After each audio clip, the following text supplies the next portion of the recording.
Good morning mga kaparmers, welcome na naman muli sa ating YouTube channel. Kagabi, umuwi na kami dahil sobrang nakakapagod na. Ngayong umaga, balik na naman kami. Ngayong araw na ito dapat i-deliver yung ating mga native na manok. Pero since yung ating mag-i-deliver, pinakiusapan ko na sana hapon na lang i-deliver. Pero ayaw niya ng hapon. Sabi niya, mas mainam na bukas na lang ng umaga. So mayroon tayong isang araw ngayon para i-finishing, ilagay yung ating net na nandito ngayon. Nandito. Iniwan na namin kagabi. Dahil almost 5 feet lang yung ating net, doble yung ating ilalagay. So pagpapatungin natin para hindi makalipad sa taas yung ating mga manok. Dahil yung ating mga manok, native at hindi taga rito, baka makawala at yung ibang tao ang makinabang. So, kailangan hindi makalabas at paamuhin muna natin. Kung papalabasin mo natin sila, kailangan maamo na at kusang babalik dito sa kanilang kulungan.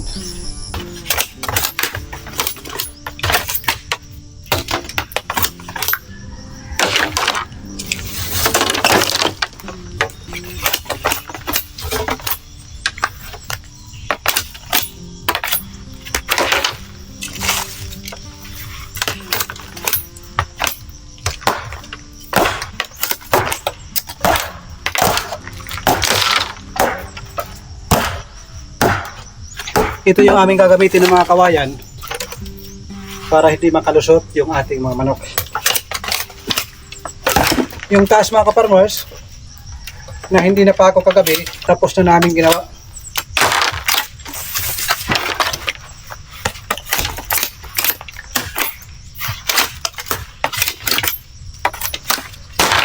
Wala ho tayong problema sa kawayan kasi unlimited po mga kaparmers.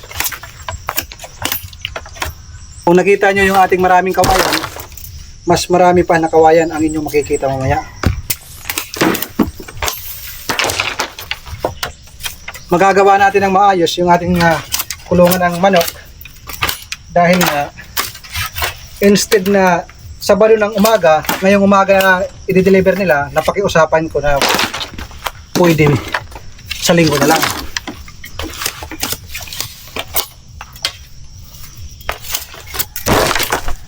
Kaya malaki yung ating panahon para magawa yung ating kulungan. Mas maganda na kulungan yung ating magagawa dahil nagkaroon tayo ng panahon. Bukas, masaya na.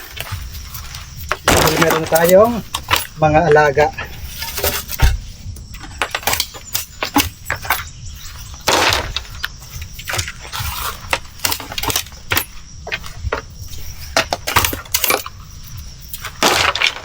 Maganda yung ura-urada kasi kung papahabain pa natin yung panahon, talagang ipupulido natin, haba yung panahon, palagi tayo pumupunta dito pero wala pa tayong alaga. Mas gusto ko kasi na mayroon tayong makikitang alaga.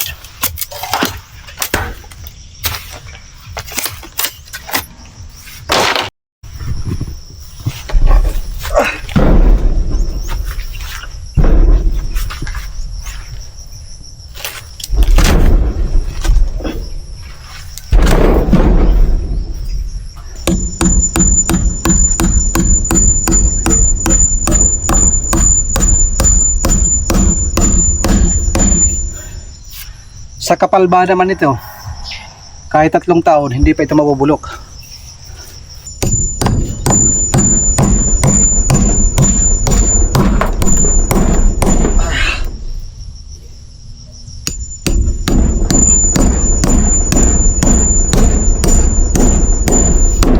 Saro, hindi tumibay yan. Dalawang 4 yan na pako.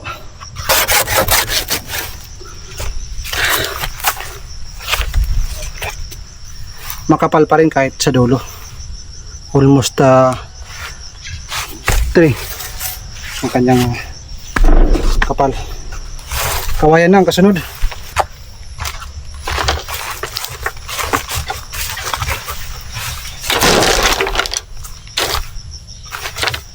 Ito yung ating gagamitin dito. Mula baba hanggang taas.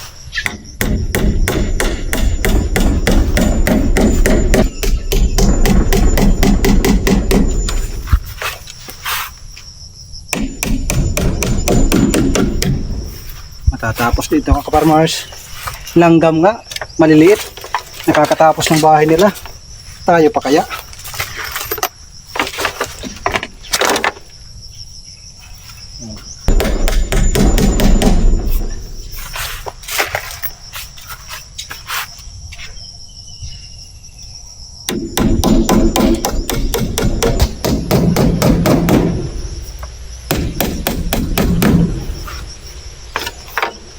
Makulimlim na naman yung langit mga kaparmers.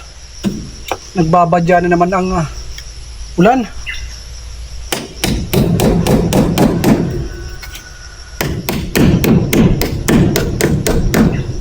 Para lang kami naglalaro ni Brad. Pero nagkakatotoo yung aming ginagawa.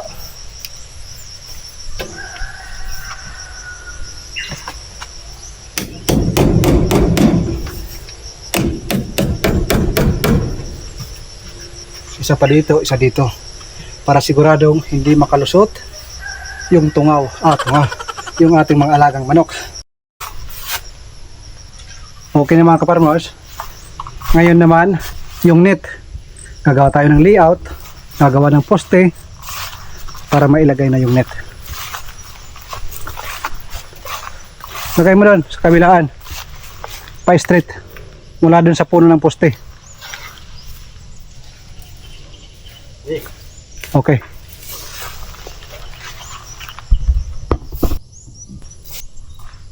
Matibay ito na poste.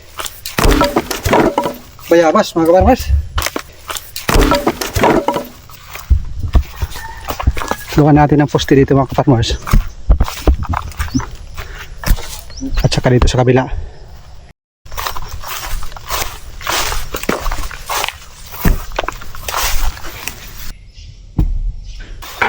Ayun na mga kaparmers, pinaikot na namin yung net na pinoproblema namin. Ayun na, sa taas na. Pinagdubli ko dahil 5 feet lang ang kanyang taas. Kayang liparin yun ng mga manok. Mas lalong tinaasan ko mga kaparmers.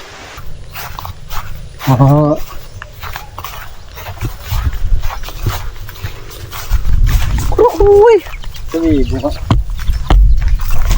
Kanina mga kaparmers, uma-action para habulin kami. Yung mga nag-ahakot ng kawayan, nandun narinig ko. Kasi nga, katatapos lang namin mag-lunch. Hindi matapos-tapos daw aming project. Pero hindi kami papayag sa araw na ito. Kahit abutan kami ng gabi, tatapusin talaga namin.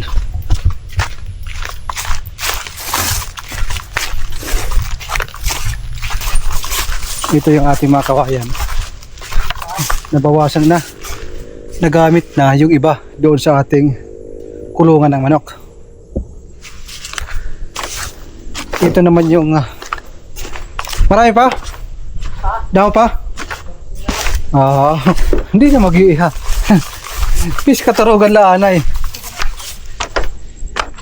Kung marami yung nakita nyo sa una, mas marami ito mga kaparmers. Gabundok na kawayan ang meron tayo. Oh, grabe. Dami oh. Wala ho tayong problema sa kawayan. 20 pesos ang isang piraso. Tiba-tiba tayo sa gamit dito sa pagpapagawa ng farm natin.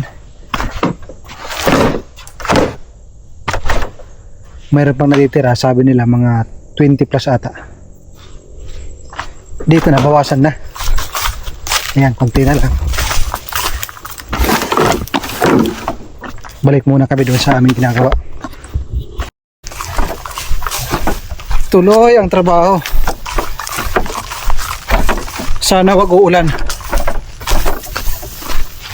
Nakabitin na yung net. Kulang na lang yung pag-aayos. Ngayon yung aming tatrabahuin. Nakapaikot yun mga kaparmers.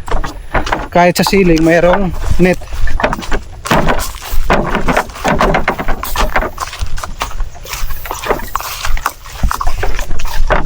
Sumasakit na yung aking tawag dito, shoulder, dahil ito sa pagpapasan. Simula pa ng isang araw mabibigat yung ating pinapasan.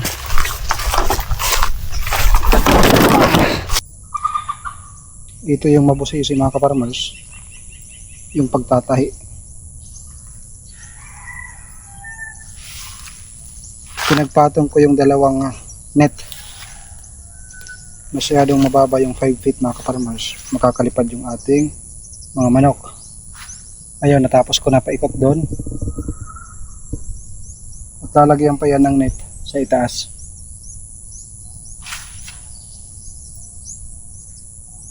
Kailangan medyo mataas ang ating pasensya dito, kasi kung medyo mainipin ka, medyo hindi ka kakayanin ng iyong pasensya.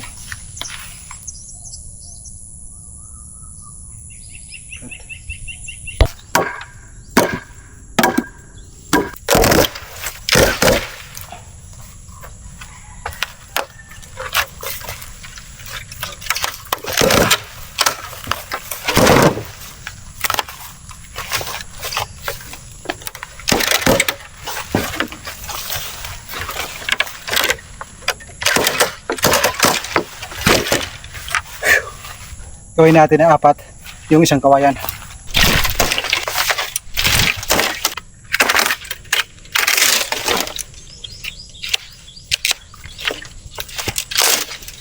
Mabilisan yung trabaho mga kaparmers. Ganda ng kawayan na ito, hindi man lang tumihis. Isang kawayan dito, isang kawayan yung hiniwa ni Brad. Mayroon ako doon para matakpan natin at malagyan yung mga braces dito, para kung sakaling magbadya yung kalabaw at baka dito, mayroong harang. Lalagay natin to dito.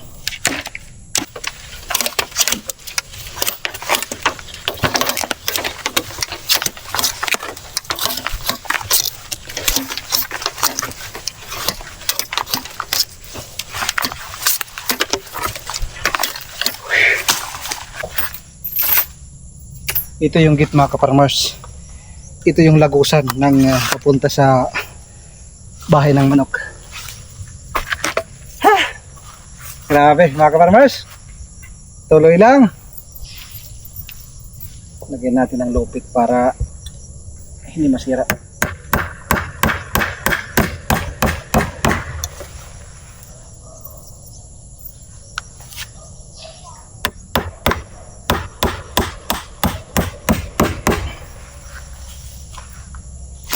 Ito na pala yung ating mga kawayan na inilagay.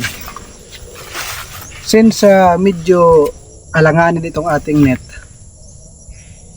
nilagyan natin ng kawayan. Paikot yan mga kaparmers. Yan. Diyan muna pang samantagal.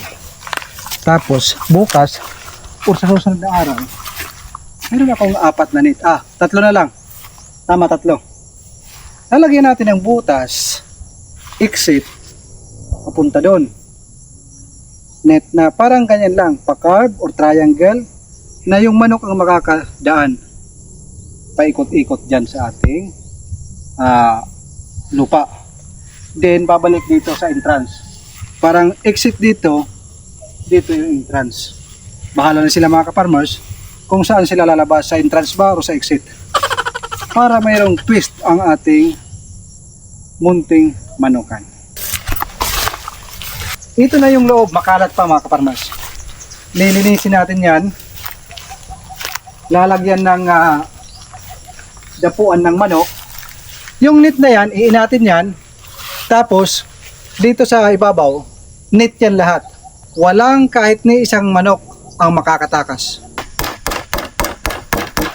Meron tayong instant pintuan mga kaparmers. wala pang 10 minutes dahil minamadali namin dahil hapon na. Magtatahi pa kami sa itaas mga kaparmers. Baka yung aming mga manok bukas tirahin ng mga agila.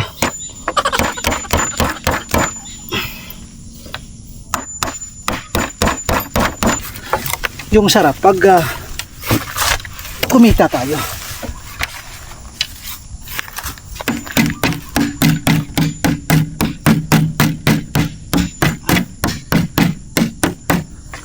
Alright mga kaparmers, tapos na ho, wala pang 10 minutes ang ating magic pintuan.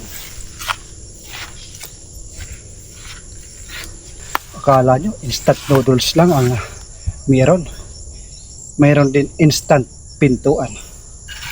Ito na ang kasunod. Balak ko pa sanang maglagay ng kainan, patukaan, painuman ng ating mga alagang native na manok na darating bukas. Oops, tama na. Ito yung size na ito mga ka-farmers. Ika-cover namin dyan sa taas. Ginabi na naman tayo. Alas 5:30 na ng hapon. Ayan, maganda na mga ka-farmers. Paikot. Merong kawayan at mayroong net.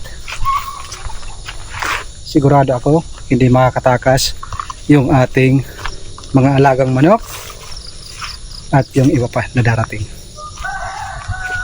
Bukas abangan nyo na lang yung ating mga alaga. Nakakapagod. Alas 7 na mga ka-farmers ng gabi. Buti na lang meron tayong pang emergency light. Kahit nasa gitna tayo ng bundok, sa gitna tayo ng kakahuyan, ano bang tawag dito? Kasi maraming kahoy eh. Medyo malayo yung kapitbahay. Tuloy yung ating trabaho dahil meron tayong light na supply. Ito na yung aming ginagawa. Kung kayo talaga ay desidido, gagawin nyo. Kung nasa puso nyo ang iyong ginagawa, ang iyong papasokin negosyo, gagawin nyo yan anuman oras. Sabi ko nga sa brad ko, umiinom ka nga, minsan inaabot tayo ng alas 12, alauna. Ito pa kaya na negosyo natin, di ba brad? Oo na lang.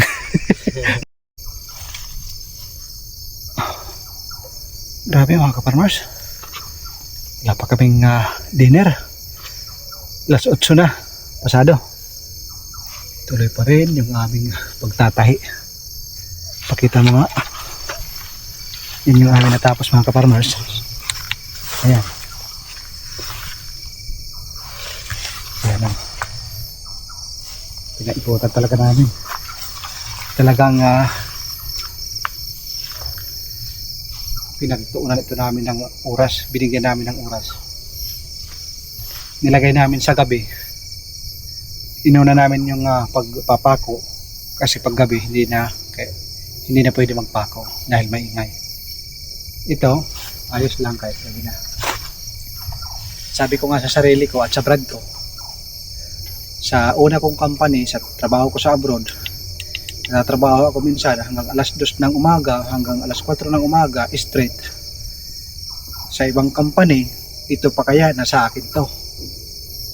Kung baga, yung trabaho ko sa abroad, nagtatrabaho ako ng almost 24 hours, 9 hours, 10 hours every day. Bakit hindi ko gawin dito sa sarili ko? Kaya lang naman tayo umaasinso dyan sa abroad mga ka-farmers. Dahil lahat ng nasa abroad, nagtatrabaho lahat. Hindi katulad dito sa Pilipinas. Example, katulad ngayon, Sabado. Grabe. Kabilaan yung naririnig ko na video okay. Inuman, pagkakaroon ng ganito, inom ko agad. Pero ako mga ka-farmers, yung experience ko, palagi kong iniisip yung future. Hindi ko iniisip yung ngayon na kaligayahan. Always think the future. Yan yung aking natutunan nang ako ay nagtatrabaho. Tuloy muna namin yung aming ginagawa. Kunti na lang mga ka-farmers. Ayan. Yan na lang yung part na yan. Makakauwi na rin sa wakas.